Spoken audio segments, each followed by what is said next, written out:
You're listening to Entrepreneur Encounter, the podcast where soft skills meet real talk for creative business owners who are building with purpose. I'm Dana, a Pinterest marketing strategist and agency owner helping wedding pros and creative entrepreneurs get seen without burning out. And I'm Sarah, a business and team strategist who helps small teams and podcasters communicate clearly, lead with empathy, and grow sustainably. Together, we're unpacking the messy, meaningful side of entrepreneurship, from boundaries to burnout, leadership to listening, so you can build a business that actually fits your life.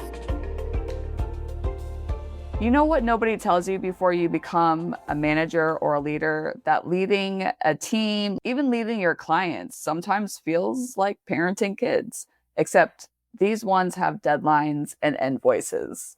I'm laughing on the inside because it's true. Or not laughing on the outside. But at least your kids call you mom, hopefully. And your team just slacks you emojis when you're trying to solve a crisis.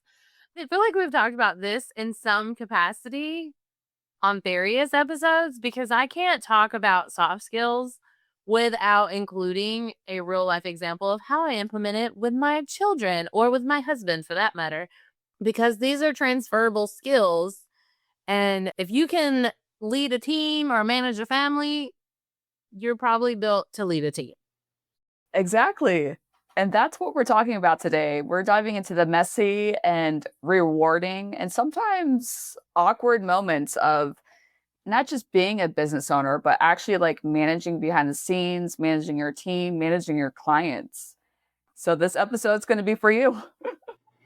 Because if you've been following along the journey at all, or you're new here, we are not afraid to share that we've made the mistakes, learned the lessons, and figured out how to lead without losing our minds. Today, we're giving advice for first-time managers or business owners, the kind of advice we wish someone had told us before we took our first leadership role. Yeah, and let's be honest, that moment that you start managing others, everything changes. I mean, I know especially with having a family and having kids, obviously when you become a first-time parent, you have no idea what you're doing. So that's just the same thing. It's not just it's not just about doing the work that you're doing by yourself. Now it's about leading other people through the work. And that's probably the biggest shift that I at least want to get across to anyone tuning in, is going from being the doer to being the leader. Because when you're used to being hands-on, you think managing means just teaching others to do what you do. But in reality, it's so much deeper than that. It's about trusting the process, delegating, and learning to let go of control, which a lot of us as business owners struggle with, is letting go. Honestly, even last year, I remember each assistant that I've ever worked with, I spent more time rewriting their work than it would have taken me to just do it myself. And that's because I just couldn't trust the process and let it go into their hands completely. Oh, this reminds me so much of when I used to be like, I was in a manager role in like retail. And I was so used to being like the associate and like doing the things, making sure that things were getting done. And when we had somebody come on, I was told, don't do that anymore. Give that to somebody else. I'm like, what does that even mean? Like, I want to do things. We have to, again, like it's hard to let go because we think that nobody can do it quite like us, but leadership requires you to step back and empower others to figure it out in their own way. And yes, it can be scary at first. Just like when I first allowed my kid to make their own sandwich for the first time, I was like, do you need help? Do you need help? And I used to like hover over him. I'm like, okay, I'm right here if you need help. But then I quickly realized that was probably stressing him out. Like, why is she hovering over me? Just like when we talk about micromanagement, it's the same thing. You have to learn how to let go, and you taught somebody something, so let them do it. Because if not, then you're going to be stuck in a spot you probably don't want to be in. And I feel like that's like we were talking about with kids and having families, like you're managing humans, not robots, not many chat GPTs and real, like, these are people, and each person has their own learning style, communication preferences, and motivations. So, yes, it's great to have set clear expectations, give them the tools, and then trust the process. And you can map out that process in an SOP, but each person is going to understand it in a different way. Sarah and I both, as an example, she loves Asana and I don't. That is not how I manage projects. And we've tried, it doesn't work. We both know the SOP and how we want to prep, brainstorm topic ideas. We know the process. Like, we have a set standard for how we record, break each episode down into content for social media, content for Pinterest, going onto our newsletter. Like, we have those mapped out. But Sarah has to use this project management tool, and I am a Google spreadsheet. Both get the job done. Both are getting done according to the SOP in the process, but different. No, for and sure. and we are trusting the process that each of us knows to get the job done in our own way, and we're still going to get to the same part. So that's where, like, systems comes into place that makes delegation easier. I know that Sarah's going to get her parts done through the what we've delegated because of the system that she has set up, and we both went over the SOP together. And Sarah, hopefully, trusts that I'm going to get my stuff done in a timely manner, not in a chaotic way, because we do have the systems in place, and then we manage them independently and come together once a week to make sure things are getting completed, going over the hurdles, and anything else that comes up. Yeah, for sure. I honestly believe that's a common misconception, honestly, when it comes to managing people. It's like, yes, you could, creating those systems, because I've been in many positions in my career, and it's all like, well, that's not how you do it. Well, the end result's the same. It shouldn't matter. Like, I've written so many SOPs for my clients that I don't even follow the exact step by step anymore. I'm like, I know how it's done. I know, as long as it's that end result, it shouldn't matter the steps. Everybody, again, is learning the different way. So let's talk about, what are some of the biggest mistakes we made early on as managers. I know for me, it was not letting go the control, going back to, it's my way or it's not the right way, which honestly is not the right way to go, because you have people on your team for a reason. Let go, trust those people. Yes, it's going to take some time, but you can't assume they're going to do, not do good. Like, you need the help. That's why you have people. You have a co-host, you have your partner, you have somebody on your team. Just let it go. I think that's something else. Like, remember, you hired them, which means they passed the test, the initial test of showing you that they can do the work. So now give them a chance to actually doing it. I think that leads well into another mistake, is avoiding hard conversations, which we recently had an episode on this. So if you missed it, go back and listen. But I know myself, I used to think I was being nice, whether to myself or to my team at the time, or even to, like, my spouse, by not addressing issues right away. But in reality, it's avoiding discomfort. I was uncomfortable having certain conversations, but that silence will create confusion. Feedback, when done correctly, builds trust, and it helps your team grow, and it helps you grow as a leader and more seamlessly step into that role. And let's add one more mistake: trying to be everyone's friend. I've seen this happen. Like, before I became an entrepreneur, I thought everybody in the office should be friends. Like, no, it's not the case. You can have great relationships with your team, but at the end of the day, you're still a leader, and you need to set those boundaries. Boundaries are like love and leadership form. Like, there's certain aspects when it comes to managing and leading a team, because if you want to become friends with everybody, then the boundaries are going to get crossed. Lines are going to be blurred and nobody knows what they're going to be doing.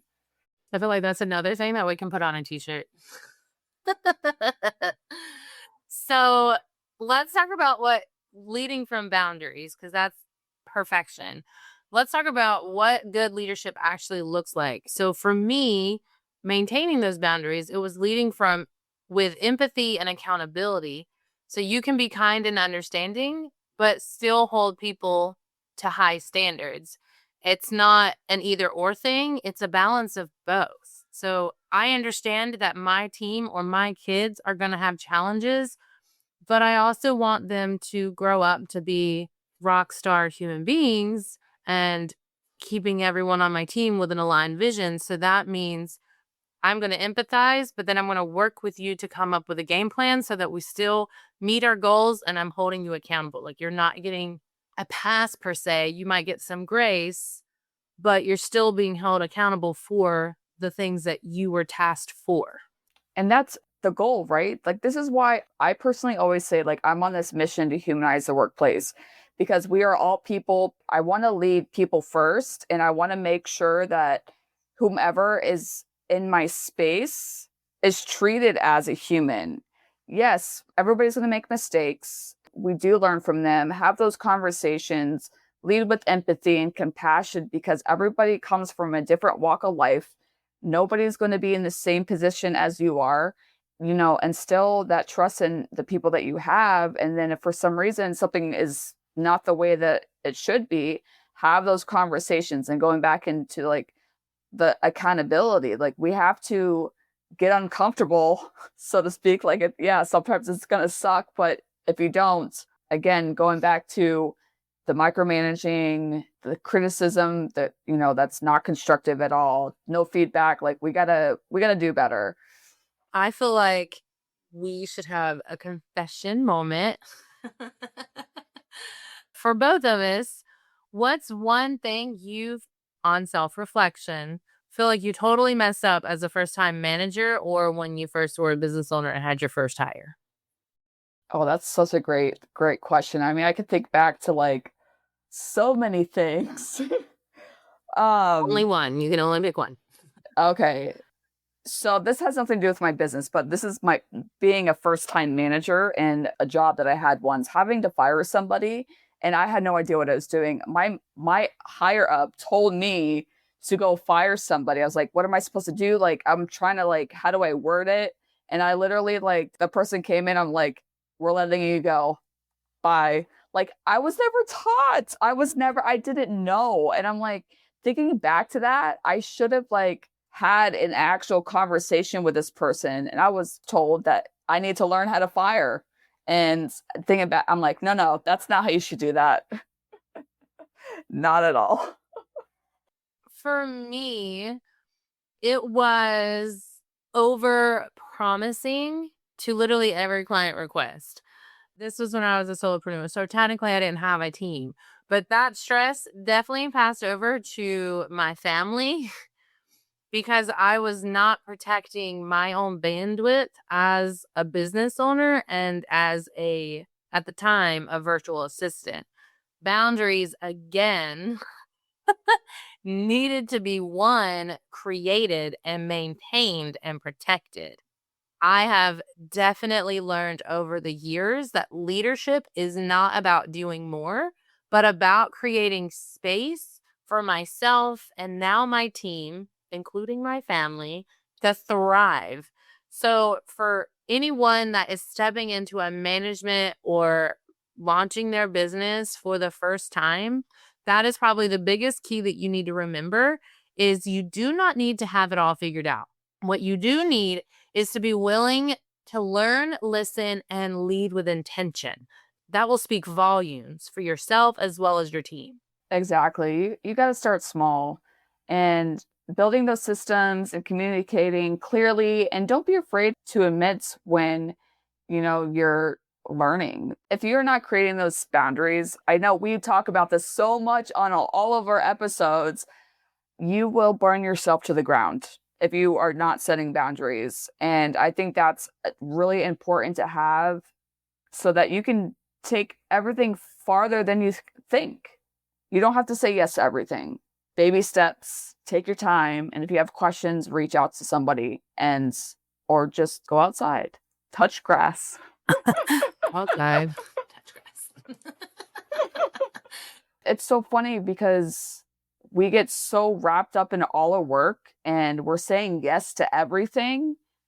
And then we're burning out and we haven't seen outside in like days because we're glued to our computer and we want to please everybody. But if you are doing that, you're going to get overwhelmed and you're not going to be in a space that you want to be in. Absolutely. I think as you transition into being a leader and a manager, and you find yourself getting overwhelmed and touching grass is not enough, and you're ready to build a team that actually supports your business growth, then we here at Entrepreneur Encounter definitely have you covered. Whether you're looking to grow your visibility through Pinterest marketing or streamline your podcast operations and team management, we help business owners and creatives build sustainable systems that work for them and not against them. And that means you get to more easily step into that leadership role. We get to help you manage, encourage, and motivate your team, as well as set up systems, sustainable systems to keep your business visible. So links for all of the details are in the show notes. And until next time. Thanks for spending time with us today. If something in this episode gave you a fresh perspective, share it with a friend or send us a DM. We love hearing how these conversations land with you. And if you're curious about how soft skills can support your next season of growth, we each have more resources to share. You can find Dana on Instagram at danas.desk.nc for Pinterest strategy and intentional marketing. And Sarah at URembert for team development, business leadership, and podcast support. Until next time, keep leading with purpose and growing with intention.